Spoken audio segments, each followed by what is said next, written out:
बिस्मिल्लाहिर्रहमानिर्रहीम। अस्सलाम वालेकुम everyone. My name is Sadiqa Saleem and welcome back to my channel. इंशाल्लाह आज हम अत-तकल्लुमुल अरबिया के लिए जो है 4th लेक्चर पढ़ेंगे इंशाल्लाह। तो दरसुल राबे है हमारे पास, जिसमें हमें प्रोनाउंस के बारे में बताया जाएगा। जैसे कि हमने इंग्लिश में पढ़ा है कि प्रोनाउंस कुछ लेटर्स होते हैं, कुछ वर्ड्स होते हैं, यानी कि हम उसके ज़रिए से क्या करते हैं कि जब भी किसी नाम को इस्तेमाल किया जाता है, फिर कुछ देर बाद उसके नाम की जगह पर कुछ अल्फाज आ जाते हैं। मिसाल के तौर पर सादा अल्फाजों में मैं आपको समझाती हूँ कि जैसे कि अगर हम उर्दू में भी कहें कि अली स्कूल जाता है, अली खाना खाता है, अली सोता है, अली जागता है, तो बार बार अली के बजाय मैं एक मर्तबा एक वक्त ऐसा आएगा कि मैं अली की जगह वो का लफ्ज़ इस्तेमाल करूँगी कि वो खाना खाता है, वो स्कूल जाता है, वो पढ़ता है, वो लिखता है, वो खेलता है। ठीक है, तो अली के नाम की जगह ये जो वो का लफ्ज़ इस्तेमाल किया, ये अरबी में ज़मीर कहलाती है, इंग्लिश में प्रोनाउन कहलाती है। ठीक है, तो हम आज प्रोनाउंस यानी ज़मीरों को ही पढ़ेंगे कि किस तरह से हम किसी लफ्ज़ को किसी लफ्ज़ से कैसे चेंज करते हैं। तो हम आज उसमें मुतकल्लिम की ज़मीर को पढ़ेंगे और मुखातिब की ज़मीर को पढ़ेंगे और गायब की ज़मीर को पढ़ेंगे। क्या मतलब, यानी कि जो बंदा बात करने वाला है, यानी इस वक्त मैं बात करने वाली हूँ तो मैं मुतकल्लिम हूँ, यानी कलाम करने वाली हूँ। उसी तरह मुखातिब जो सामने बंदा मौजूद होगा, प्रेजेंट होगा, उसे मुखातिब कहेंगे और उसके लिए ज़मीर इस्तेमाल होगी अंता। यानी मुझे कहना है मेरे सामने जो है सना बैठी हैं, तो मुझे सना को कहना है कि सना स्कूल जाती हैं, यानी सना आप ये करती हो। तो फिर मैं उसके बाद थोड़ी देर बाद सना के नाम की जगह क्या कहने लगूँगी कि आप ये करती हैं, आप वहाँ जाती हैं, आप काम लिखती हैं, आप खाना पकाती हैं, इस तरह से कहूँगी। ठीक है, उसी तरह मैं अगर अपना नाम लूँ कि मैं ये करती हूँ, तो मैं का जो लफ्ज़ है वो अना जो है वो अना अरबी में है और मैं का लफ्ज़ उर्दू में है। उसी तरह हुआ, वो काम करता है, यानी वो एक मर्द है, फ़लाँ बंदा, जो कोई मर्द है वो ये काम करता है। जैसे जैद कहूँ कि जैद ने मारा, जैद ने फ़लाँ काम किया, जैद ने खाया, तो जैद की जगह पर मैं कोई बाद में जो है लफ्ज़ इस्तेमाल करने लगूँगी जो कि उर्दू में वो होगा। ठीक है, इंग्लिश में ही कहते हैं और अरबी में जो है हुआ होगा। ठीक है, तो इसी के हवाले से हम आज पढ़ेंगे अना अंता हुआ। यानी अना का मतलब मैं, अंता तुम और हुआ वो। ठीक है, अना मैं, अंता तुम और हुआ वो। अब देखिए इसको किस तरह से पढ़ेंगे, देखें। अना उस्ताजुन, मैं उस्ताद हूँ। अना उस्ताजुन, मैं उस्ताद हूँ। अंता तिलमीजुन, आप शागिर्द हैं।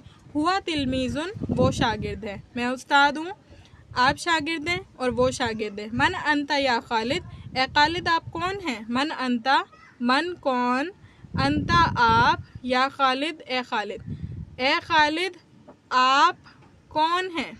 ठीक है, ये जो हैं का लफ्ज़ आ रहा है, ये अरबी ज़ुबान में खुद ब खुद आ जाता है। जैसे उर्दू में तो है लगाना पड़ता है ना जुमले के आखिर में, लेकिन अरबी ज़ुबान में जुमले में पोशीदा होते हैं ये अल्फाज। ठीक है, तो या खालिद ए खालिद, अंता आप, मन यानी ए खालिद आप कौन हैं। अना तिलमीजुन, मैं शागिर्द हूँ। मन अना, मैं कौन हूँ, यानी उस्ताद कराम जो है अपने बारे में पूछ रहे हैं खालिद से कि मन अना, मैं कौन हूँ, खालिद बताइए मैं कौन हूँ। तो अंता उस्ताजुन, खालिद बोल रहे हैं कि ना आप उस्ताद हैं। ठीक है, अंता उस्ताजुन, आप उस्ताद हैं। मन हुआ, वो कौन है। अब जो उस्ताद हैं वो पूछ रहे हैं मन हुआ, वो कौन है। ठीक है, तो जो है खालिद बता रहा है कि हुआ तिलमीजुन, वो शागिर्द है। समझ आ रहा है मुकालमा किस तरह से चल रहा है। सबसे पहले हुआ कि मैं उस्ताद हूँ, पूरी सिचुएशन बता दी, पूरा सीन बता दिया कि किस तरह से मैं उस्ताद हूँ, आप तिलमीज़ हैं यानी आप शागिर्द हैं और फ़लाँ बंदा भी शागिर्द है। फिर उसके बाद जो है खालिद से सवाल पूछ रहे हैं उस्ताद साहब कि मन अंता या खालिद, ए खालिद आप कौन है बताइए। तो खालिद ने कहा अना तिलमीज़ुन, मैं शागिर्द हूँ। मन अना, उस्ताद कराम पूछ रहे हैं अपने आप के बारे में खालिद से कि बताइए मैं कौन हूँ। तो खालिद कह रहा है कि अंता उस्ताजुन, आप उस्ताद हैं। मन हुआ, उस्ताद पूछ रहे हैं कि वो कौन है, मन हुआ वो कौन है। तो शागिर्द यानी जो खालिद है वो कह रहे हैं कि हुआ तिलमीजुन, वो शागिर्द है। ठीक है, इतना समझ आया। उसके बाद देखिए हल के ज़रिए से क्या किया जाता है, सवाल किया जाता है। हल, जैसे कि इंग्लिश में व्हाट के ज़रिए से सवाल किया जाता है, उर्दू में क्या के ज़रिए से, क्या आपने खाना खाया, इस तरह से। तो हल का लफ्ज़ भी क्या इस्तफहामिया यानी सवाल के लिए आता है। हल अंता तिलमीज़ुन, क्या आप शागिर्द हैं। हल अंता तिलमीज़ुन, क्या आप शागिर्द हैं। नाम, जी हाँ। नाम का मतलब क्या होता है, जैसे यस होता है इंग्लिश में, उसी तरह नाम अना तिलमीज़ुन, जी हाँ मैं शागिर्द हूँ। ठीक है, समझ आया दोनों। ये इन जुमलों को अपनी ज़िंदगी में डेली लाइफ में इस्तेमाल करना शुरू करें, इंशाअल्लाह ताला जो है अरबी आपकी इम्प्रूव होती जाएगी। हल अंता तिलमीज़ुन, क्या आप शागिर्द हैं। आपको मेरे इस सवाल का जवाब देना है, ठीक है, अपने पास। हल अंता तिलमीज़ुन, नाम अना तिलमीज़ुन। हल अंता उस्ताजुन, क्या आप उस्ताद हैं, बल्कि आप क्या हैं, शागिर्द हैं। तो आप सवाल का जवाब कैसे देंगे।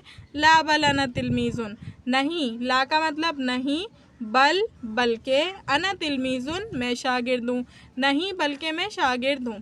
उस्ताद आपसे पूछ रहे हैं हल अंता उस्ताजुन, क्या आप उस्ताद हैं, तो आप क्या कहेंगे, ला बल अना तिलमीज़ुन, नहीं बल्कि मैं शागिर्द हूँ। जब उस्ताद कहेंगे हल अंता तिलमीज़ुन, क्या आप शागिर्द हैं, तो आप क्या कहेंगे, नाम अना तिलमीज़ुन, जी हाँ मैं शागिर्द हूँ। उसके बाद देखिए हल अंता उस्ताजुन, ठीक है, हल अना उस्ताजुन, क्या मैं उस्ताद हूँ, तो उसका जवाब कैसे देंगे शागिर्द, नाम अंता उस्ताजुन, जी हाँ आप शागिर्द, जी हाँ आप उस्ताद हैं। हल अना उस्ताजुन, क्या मैं उस्ताद हूँ, नाम अना अंता उस्ताजुन, जी हाँ आप उस्ताद हैं। ठीक है, उसके बाद है हल खालिदुन तिलमीज़ुन, थर्ड पर्सन के बारे में बताया था ना कि वो जो है शागिर्द है, तो उसी के बारे में सवाल किया जा रहा है। हल खालिदुन तिलमीज़ुन, तो खालिद के बारे में सवाल किया जा रहा है। हल खालिदुन तिलमीज़ुन, क्या खालिद तिलमीज़ है, शागिर्द है। नाम खालिदुन तिलमीज़ुन, जी हाँ खालिद शागिर्द है।